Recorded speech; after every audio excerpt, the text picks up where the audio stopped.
बूढ़े भिखारी की अनोखी कहानी। हर दिन एक भिखारी दरवाजे के पास आकर भीख मांगता था और घर का मालिक हमेशा घर के बाहर आते ही उसे देखकर फिर जाया करता। कई बार उसके लिए गालियां भी बकता। वो कहता, तू जिंदा क्यों है? पूरी जिंदगी ऐसे ही भीख मांगेगा क्या? धरती पर बोझ क्यों बना बैठा है? और कभी कभी उस भिखारी को गुस्से से वो धक्का मार देता। इतना कुछ हो जाने के बावजूद अधिकारी के मुंह में सिर्फ यही निकलता, भगवान भगवान तुम्हारे पापों को माफ करे। एक बार सेठ को धंधे में बड़ा नुकसान होने की खबर मिली। सेठ बहुत परेशान था। तभी उसके दरवाजे पर वही भिखारी आया। गुस्से में अपना आपा खोते हुए सेठ ने उस भिखारी को पत्थर दे मारा। पत्थर लगने के कारण भिखारी का सर फूट गया और उसके सर से खून बहने लगा। फिर भी दर्द से कराहते हुए भिखारी ने इतना ही कहा, भगवान तुम्हारे पापा को माफ करे। भिखारी वहां से चला गया। सेठ सोच में पड़ गए।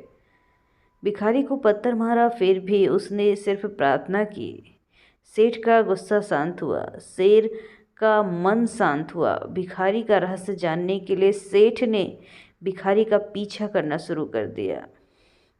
भिखारी जहाँ जाता सेठ उसके पीछे जाता। सेठ ने देखा कि कोई उसको खाना देता, कोई उसको मारता, कोई अपमानित करता तो कोई गाली देता। लोग भिखारी के साथ चाहे जैसा व्यवहार करते हैं, लेकिन भिखारी सबके लिए प्रार्थना करता है, भगवान तुम्हारे पाप माफ करे। अब रात होने को आई। भिखारी अपने घर जाने के लिए लौटा। वो अपने घर पहुंचा, लेकिन सेठ अब भी उसका पीछा कर रहा था। एक पुरानी टूटी हुई खटिया, एक बूढ़ी औरत लेटी हुई थी, काफ़ी कमज़ोर और बीमार लग रही थी। वो भिखारी की पत्नी थी। अपने पति को वापस आता देख वो खाट से उठ खड़ी हुई। पत्नी ने अपने पति के भीख वाली कटोरी में देखा। उसमें सिर्फ आधी बासी रोटी थी। उसे देखकर वो बोली, आज बस इतना ही मिला, और हाँ, आपके सिर पे खून निकल रहा है, ये चोट कैसे लगी? बूढ़ा भिखारी बोला, आज बस इतना ही मिला, किसी ने कुछ नहीं दिया, सबने गालियाँ दी और एक एक पत्थर भी फेंकना, इसलिए सर फट गया। एक गहरी ठंडी सांस लेकर बूढ़ा भिखारी फिर से बोला, ये मेरे ही पापों का फल है। तुम्हें याद है कुछ सालों पहले हम कितने अमीर थे? क्या कुछ नहीं था हमारे पास हर चीज़ ज़रूरत से ज़्यादा थी, लेकिन हमने कभी दान नहीं किया। और उससे भी बुरा, हमने उस अंधे भिखारी के साथ किया था। वो हमारे द्वार पर भीख मांगने आया था। बूढ़ी पत्नी की आंखों में आंसू आ गए। वो बोली, हाँ, हम उस बेचारे अंधे के साथ बहुत बुरा करते थे, उसका अपमान करते थे, उसे खाने के लिए रोटी की जगह कागज़ दिया करते थे, उसका मजाक उड़ाते थे, कभी कभी मारा भी करते थे। मैंने कभी उसको रास्ता नहीं दिखाया। एक बार मैंने उसके मुंह पर मिट्टी भी फेंकी थी और वो हमेशा दुखी होकर यही कहता था, भगवान तुम्हारे किए की सज़ा देगा, भगवान तुम्हारे पापों की सज़ा ज़रूर देखा।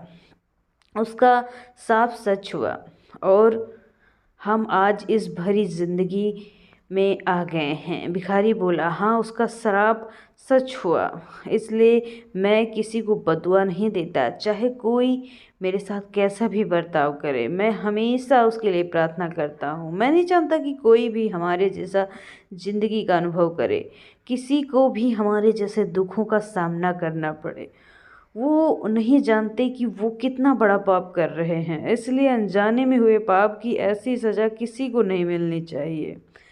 सेठ वहीं छुपकर सारी बातें सुन रहा था। अब उसे सब कुछ समझ में आ गया। भिखारी और उसकी पत्नी ने वो आधी रोटी मिल बांट कर खाई, भगवान को धन्यवाद करके सो गए। अगले दिन बड़ा भिखारी फिर से भीख मांगने गया। सेठ के घर के पास जाते हैं। सेठ ने पहले से गर्म रोटी उसके लिए निकाल कर रखी। उसे देते हुए सेठ विनम्रता से बोला, माफ़ कर दीजिए बाबा, मुझसे बहुत बड़ी गलती हो गई। बूढ़ा भिखारी बोला, भगवान तेरा भला करे।